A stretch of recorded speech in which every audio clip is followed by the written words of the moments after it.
और इस वक्त वजीर आजम नरेंद्र मोदी खिताब कर रहे हैं वीडियो कॉन्फ्रेंसिंग के जरिए, आपको सीधे ले चलते हैं। खेती में भी होने का मार्ग खुल गया है।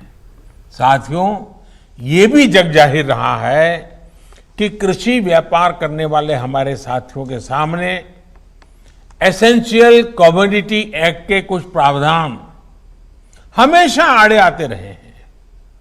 बदलते हुए समय में इसमें भी बदलाव किया है।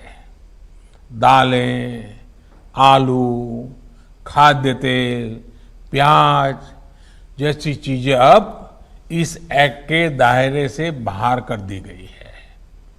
अब देश के किसान बड़े बड़े स्टोर हाउस में, कोल्ड स्टोरेज में इनका आसानी से भंडारण कर पाएंगे। जब भंडारण से जुड़ी कानूनी दिक्कतें दूर होगी तो हमारे देश में कोल्ड स्टोरेज का भी नेटवर्क और विकसित होगा, उसका और विस्तार होगा।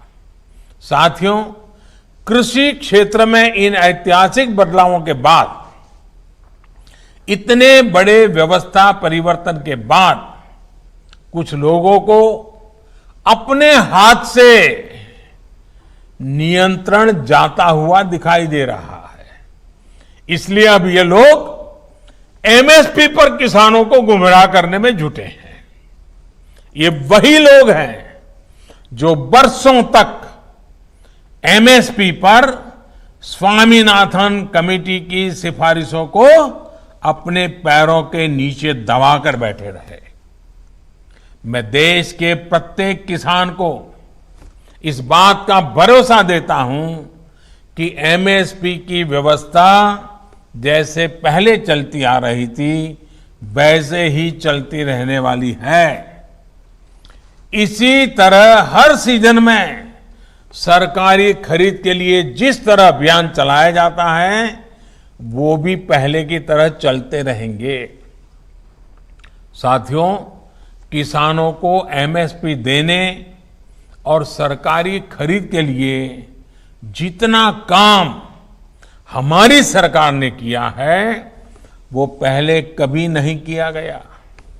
बीते 5 साल में जितनी सरकारी खरीद हुई है और 2014 से पहले के 5 साल में जितनी सरकारी खरीदी हुई है उसके आंकड़े देखोगे तो कौन सच बोल रहा है, कौन किसानों के लिए काम कर रहा है, कौन किसानों के भलाई के लिए काम कर रहा है, इसकी गवाही वहीं से मिल जाएगी। मैं अगर दलहन और तिलहन की ही बात करूं तो पहले की तुलना में दलहन और तिलहन की सरकारी खरीद करीब करीब 24 गुना अधिक हो की गई है। 24 गुना अधिक। इस साल कोरोना संक्रमण के दौरान भी रबी सीजन में किसानों से गेहूं की रिकॉर्ड खरीदी की गई है।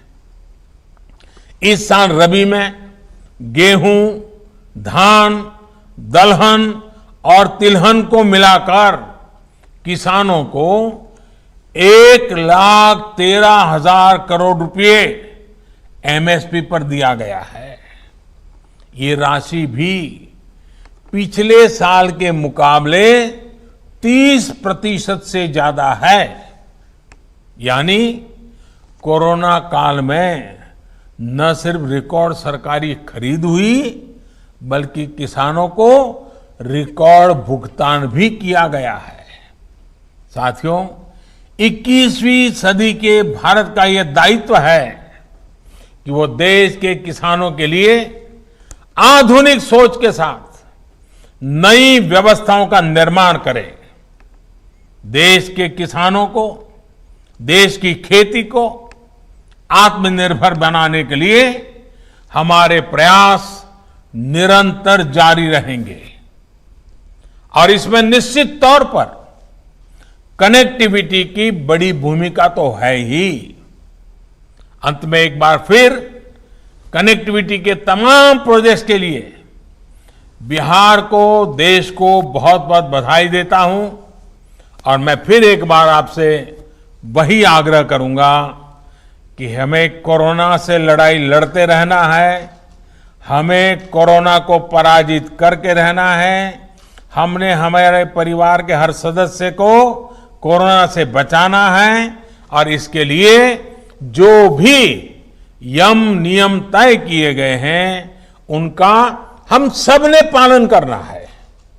कोई एक उसमें छूटछाट लेता है तो फिर मामला गड़बड़ हो जाता है।